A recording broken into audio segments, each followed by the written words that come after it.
Many of the workbooks we encounter in business contain more than one worksheet. And this is the situation Uma has. She now has to work with the Q3 expenses. Let's look at some of the tools that will help us work with multiple worksheets.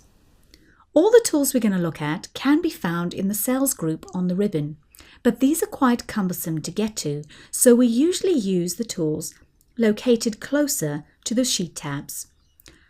The first thing Uma needs to do is to add another sheet to put her summary expenses in. We're going to come to the plus, just to the right of the worksheet tabs, and click on it. And a new blank worksheet has been added. You will notice it automatically adds it to the right of the sheet I had previously selected. So it's gone to the right of sheet 1. Unfortunately, this is not where I want it. The good news is you can easily move your worksheets around. To do this, click and hold on the worksheet tab and drag to where you want it. Notice, however, there are two icons, a little white sheet and a black arrow.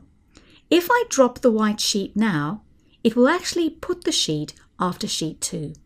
The icon to look for is the black arrow. When that gets to the right position, release your mouse, and the sheet is moved. The problem is, starting with a blank sheet is going to be quite a lot of work. Uma has realized that basically her summary will look very similar to the staff expense sheets. It'll be quicker for her to make a copy of one of those. One way to make a copy is to right-click on one of the sheets, and it brings up a menu for working with worksheets. 4 down is Move or Copy.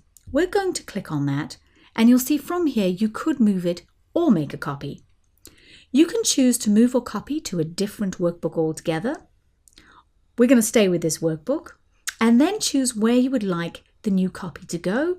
We would like it to go at the end, and importantly, make sure you tick Create a Copy. Now click OK, and there's an identical copy of sheet 1 at the end. You can also use the drag option to copy. The only difference is you have to hold your control key down.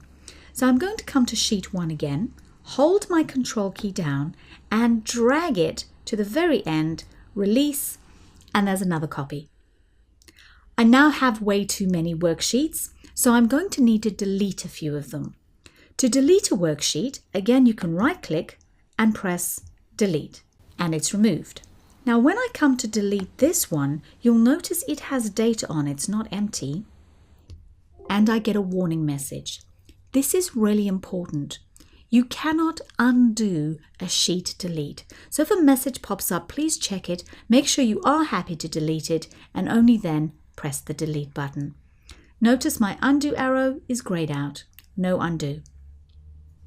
But that's fine, I now have the sheets I want, I just have no idea what's on which. So the next thing I'm going to do is label my sheet tabs.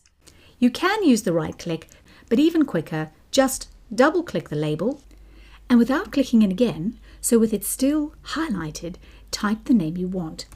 This is Sean's sheet. Sheet 2 is for Uma, and then Carlos, and finally, this is my summary, so this is going to be HR Q3.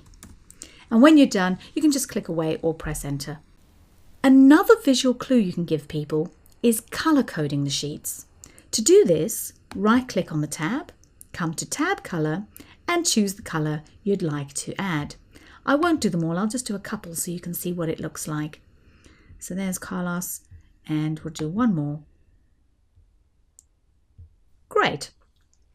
Now you'll notice when I'm clicked on the sheet, it doesn't go fully pink, it goes white with a hint of. When I click away, I get that full color. So the sheet that is predominantly white is the one you currently have selected. Uma now has to make another change. She's decided that this heading that appears on each of the sheets is not very descriptive. She, however, would prefer not to make the change 4 times. So quite a powerful little option we have is to group sheets. This means selecting multiple sheets simultaneously. I'm going to click on Sean, hold my Shift key down and click on HRQ3, and you'll notice they've all gone white. Now any change I make to one sheet will occur to all. So I'm going to come up to my heading and replace it with something more meaningful. To unselect the sheets, click away from the original tab, and you will now notice that the heading has changed in all three. So really powerful, but be careful that you don't make changes with your sheets accidentally grouped, or you might not like the results. Finally, while my staff are actually entering their expenses, I don't want them to accidentally change my summary sheet. So I'm going to hide that away. And you may have many reasons to want to hide things. Maybe it's extraneous data. Maybe you just would prefer people didn't see it. Simply right-click, come to Hide, and click. The sheet has not been removed, it's just hidden. And to get it back, all we need to do is right-click on any of the sheet tabs, say Unhide, select the ones you want to unhide, and OK. We have now looked at several tools for managing our worksheets, from deleting to inserting, copying, moving, and even renaming. Make sure you have a practice with all of these, and then move on to the next video, which will show us how to create calculations across multiple worksheets.